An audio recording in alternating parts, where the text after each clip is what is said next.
Bom, pessoal, dando continuidade na questão industrial da Europa, né, estávamos falando da Alemanha, e ali eu gostaria de destacar que, tanto quanto no Reino Unido, né, o parque industrial alemão ele também é muito diversificado. Hoje nós temos aí, né, uma grande concentração de indústrias de alto nível de tecnologia, né, inclusive algumas de referência global, empresas de ramos farmacêuticos, né, de melhoramento genético, né, de todos os ramos da alta tecnologia atual, bem como de ramos tradicionais que ainda se manifestam, né, que ainda estão localizados no território da Alemanha. No âmbito da França, né, como eu já disse quando eu falei dos rios, é óbvio que a região de Paris ela merece destaque, né, é uma das principais regiões industriais do território francês, o vale do rio Sena, né, tradicional região industrial, né, grande concentração de recursos minerais e bem como recursos energéticos, mas também merece destaque outras regiões, né, como por exemplo as divisas com o território da Bélgica, né, as regiões das cidades de Lille e que se conecta até lá próximo do porto de Dunkerque.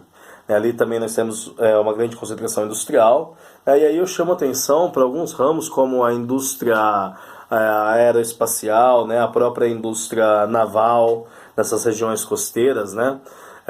Isso eu queria deixar bem claro, pessoal. É importante a gente ter muito explícito que as indústrias, alguns ramos, eles podem estar localizados em qualquer parte do território. Outros, eles são essencialmente, né, necessários que estejam localizados em algumas áreas estratégicas. Por exemplo, a gente não vai ver uma indústria naval no interior, raramente veremos, não vamos ver uma indústria naval no interior do continente. Elas geralmente estão localizadas nas costas, né, nas regiões litorâneas, justamente por estarem produzindo navios que estarão ali, né, na região litorânea. As indústrias de carvão mineral, né, do passado, as indústrias que estão associadas com o minério de ferro, né, as metalurgias, elas necessariamente dependiam, nesse período onde o transporte ainda não era tão ágil como hoje, né, elas ainda dependiam de estar localizadas próximas dessas fontes. Então, por isso que alguns ramos, essencialmente, estão localizados de forma estratégica em áreas as quais devem ser, né, não podem estar em outras áreas. É isso, como eu disse, a gente vai observar principalmente no âmbito da indústria naval, a indústria aérea geralmente próxima de tecnopolos, a indústria de tecnologia da informação também próximo de tecnopolos. Então, alguns ramos eles precedem de algumas características, né, de algumas condições para que eles possam estar associados espacialmente com esses lugares. Então, no caso da França, né, como eu disse, também merece destaque, além desse eixo Paris, bem como a região de Lille, o eixo lá no extremo oeste, nas proximidades de Nancy, Lorena e Estrasburgo. Nessa região também observamos ali uma significativa concentração, sobretudo de indústria têxtil. Também observamos, né, a construção de indústrias mecânicas e siderurgias. Né? Inclusive uma das regiões, junto com a região de Lyon, que nós temos a maior concentração de siderurgias do país. Tá? E aí, por fim, né, a outra região de grande importância é a região de Lyon.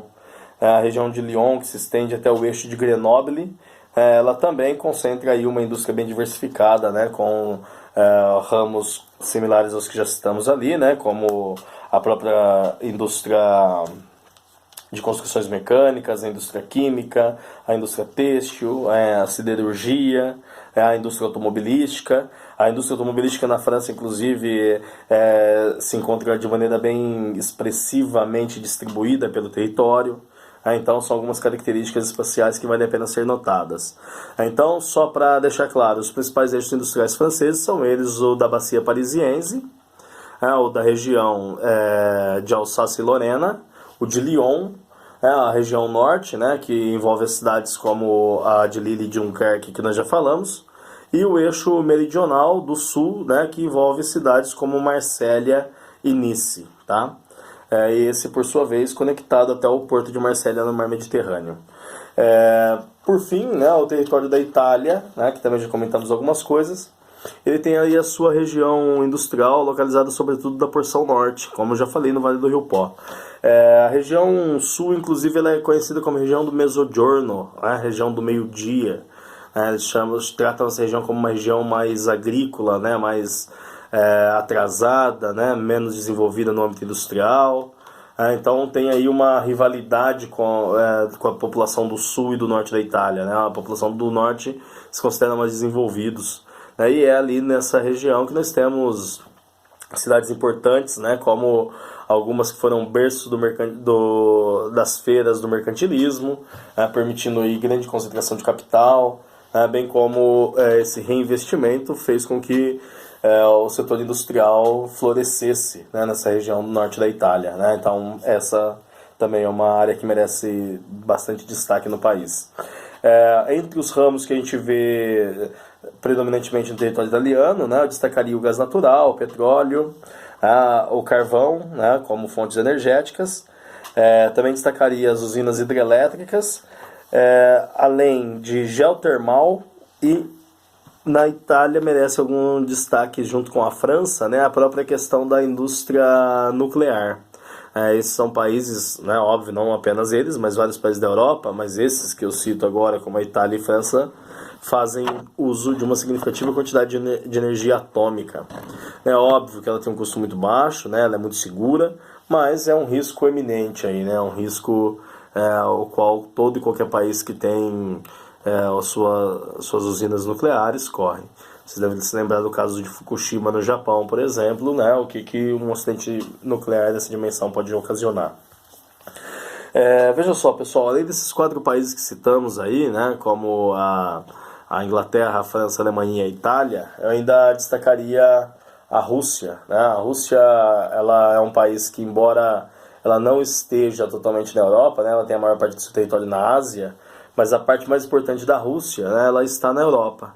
Aqui é a região que envolve cidades como a Moscou, a capital, e Petersburgo, São Petersburgo, né, que foi construída pelo czar Pedro, né, inclusive ele é um grande responsável pela industrialização da Rússia, né, ele faz essa cidade para que ela fosse ali um polo de advento da industrialização russa, né, então ele começa a importar, começa a trazer pessoas da Europa Ocidental para contribuir com esse desenvolvimento industrial da Rússia, né? Ele de fato era um visionário nesse contexto. Mas a indústria na Rússia, ela, embora tenha uma certa diversificação, né, ela é mais atrelada aos ramos, né, isso no que diz respeito às suas principais indústrias, né, atrelada ao ramo de combustíveis, e aí com grande destaque para o gás natural. A Rússia, inclusive, ela tem na sua mão, né, os países europeus que têm uma significativa dependência do gás natural russo. O sistema de calefação, né, está associado diretamente com os gasodutos que são aí providos das reservas russas. Então o setor industrial associado com a questão energética e mineralógica na Rússia merecem um significativo destaque, tá? O restante das indústrias russas é importante a gente lembrar do que a gente falou da Alemanha Oriental. É o mesmo problema, né? Então, por muito tempo condicionado pelo regime soviético, a indústria se transformou em uma indústria obsoleta, ultrapassada, a qual ela só vai ser modernizada a partir da década de 90, recebendo capital estrangeiro. Então, para que esse capital chegasse no território russo, era necessário ter um russo, né, como sócio da empresa, ou mesmo em um cargo de alto escalão, né, o tal do joint venture. Então, as leis de parcerias, né, tinha que ter uma sociedade russa, né, com qualquer empresa de outro lugar do planeta que quisesse se instalar ali. Isso fez com que esse capital chegasse, né, mas ao mesmo tempo grande parte desse capital se associasse com membros da máfia russa. Hoje estima-se que uma grande quantidade do capital industrial russo esteja condicionado na mão da máfia, que eram inclusive ex-membros, né, da KGB, do Partido Comunista Russo e aí por diante. Então, de modo geral, pessoal, é isso. Vamos parar por aqui hoje e nas próximas aulas damos continuidade nessa questão da indústria pelo mundo afora aí, tá? Só mais uma coisa. Nessa questão da indústria russa, é importante citar que nos últimos tempos agora, alguns setores considerados pelo governo Putin como estratégicos, que embora tivessem sido privatizados logo após a década de 90, né, quando começa a ter a abertura econômica da Rússia, muitos desses foram reestatizados e hoje estão sob controle de novo, né? Esse é um exemplo claro, né? As empresas de petróleo e gás natural, né, como é o caso da Gazprom, uma das principais.